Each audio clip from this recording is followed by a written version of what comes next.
Hey there, you're watching Go Island. Today we're talking to one of the most prolific authors in the Alberni Valley.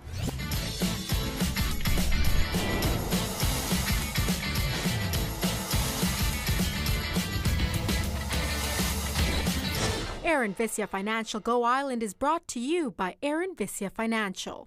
Well, hello there, you are watching Go Island. This is the, This Was Then episode. Not quite fully This Was Then, but we are talking to Kris Patterson. Now, you know Kris. He's been in the printing industry in the Alberni Valley almost as long as he's been in the Alberni Valley. His mom, of course, was involved with the paper for years. Kris even wrote copy at times, and I think he even did some voiceover ads. He also became a writer. And you'll know him from these books. This Was Then, Volume 1 or 2, available at Quality Foods. They've been out for a while. One of the Alberni Valley's best sellers. And who else am we going to talk to about it but Kris Patterson? Kris, how are you? I'm doing well, Nancy. Yourself? I'm doing great. Now, Kris, when did Volume 1 of This Was Then come out? Volume 1 was worked on for quite a bit in 2011 after my dad passed away, but I originally published it in August of 2012. And were you surprised at how popular these became? Because they really are bestsellers in the Valley. Yes, I was. When I originally did it, I thought it was a good way to sort of honor my dad's work, and a lot of people were telling me how much they missed his column. So I thought it would be a good idea, but honestly, I thought maybe I didn't know what the response would be like, so I put it out and hoped for the best, and people really enjoyed it. Now, just like with your dad, I know when he was writing This Was Then, every time a weekly column came out, he would get emails and phone calls from people saying, hey, what about this? And do you know the third person in the second row? That happened to you. Absolutely, yes. So in between the first volume, which was only ever intended to be a one-off event, we gathered over 1,100 emails to what people wanted to see in the second one. So the demand basically led to a second. 1,100 emails. Oh my goodness, Kris. I think I'm busy when I come back after a long weekend. Yeah. That must have been work to go through them all. Absolutely, but it was quite an enjoyable experience because it really rewarded me and showed me that people did still like the column and really missed his work. Absolutely. What a wonderful way to honor your dad, who was so well loved. His column was well loved. And you know what? The interesting thing is, Kris wrote these two books, but he didn't stop there. And as soon as we finish with Jose Araujo at Showtimes, we're going to talk a little bit about what he wrote next.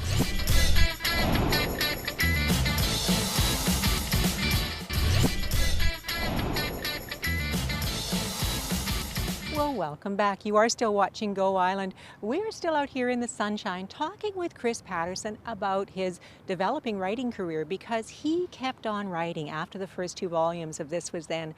And he wrote about his daughter, Ella, with a book called I Will Always Love You, Ella. And Kris, this was something that was kind of a working through that you might not have written if you hadn't have written the This Was Then books. Absolutely. It was this is actually the second book I published, and I don't think I could have done it without the experience and knowledge that I got from the first one. And I thought this one was, I called it I Will Always Love You, Ella, because she passed away when she was only 3 days old, and I wanted to sort of chronicle how important some of the lessons I learned from her life. And I was going through my own grieving process, and I found that there wasn't a lot of stuff from a father's point of view. So I thought that traditionally we're not really allowed to actually say we're hurting, and I thought if I perhaps put that out there to say it's okay to ask for help, then it might really help somebody, which it seems to have so far. So what a beautiful sentiment. And talk about writing through grief. This must have been very transformative for you, all three books. Absolutely. It was certainly the hardest one I had to do, because I wrote it 8 years after the events that happened, and I had sort of had to reprocess some stuff that I had buried that was pretty emotional. So to get that out was pretty tiring and draining, actually. But I'm glad that I've been able to work through it to produce something of hopefully a value. And I know it has helped a lot of people. Where is it available? It's available at Curious Coho Books and also at the Rollin Arts Center. Wow. Well, a good read, good solid read, lots of good information there. And you know, the interesting thing is Kris didn't stop writing. He didn't stop at 3 books. He's continued on. He's just finished his 5th book. We're going to talk about that in just a minute. But first, we're going to follow Jenny Fortin as she tracks down an invasive species, and Jose Araujo as he takes on some lacrosse players.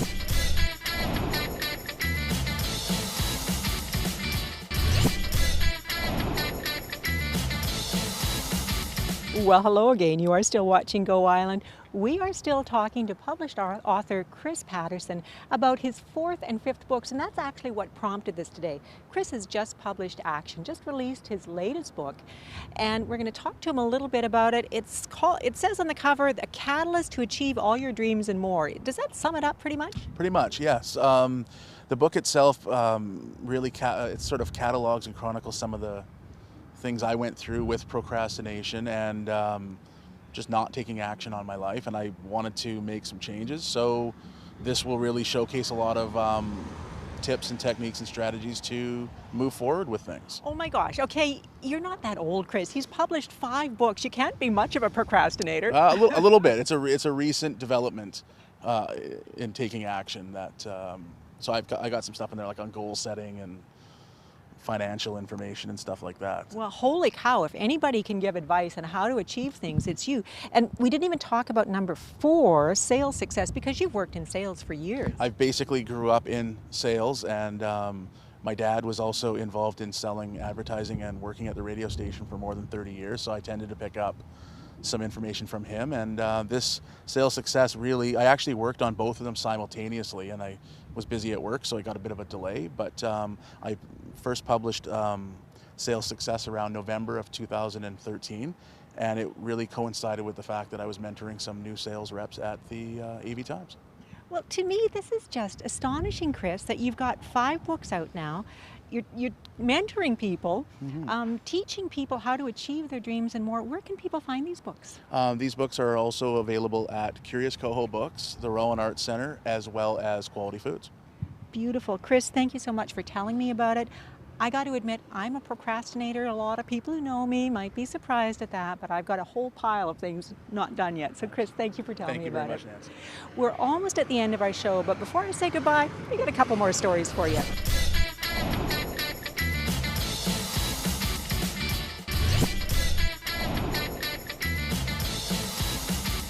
Well, that does bring us to the end of another Go Island. I personally can't believe Kris Patterson was ever a procrastinator. Oh my gosh, he's an inspiration to me. Until we meet again, be good to each other. Aaron Visya Financial Go Island is brought to you by Aaron Visya Financial, supporting community and providing personalized advice and service to clients since 1996. Our team is ready to help you with your financial future.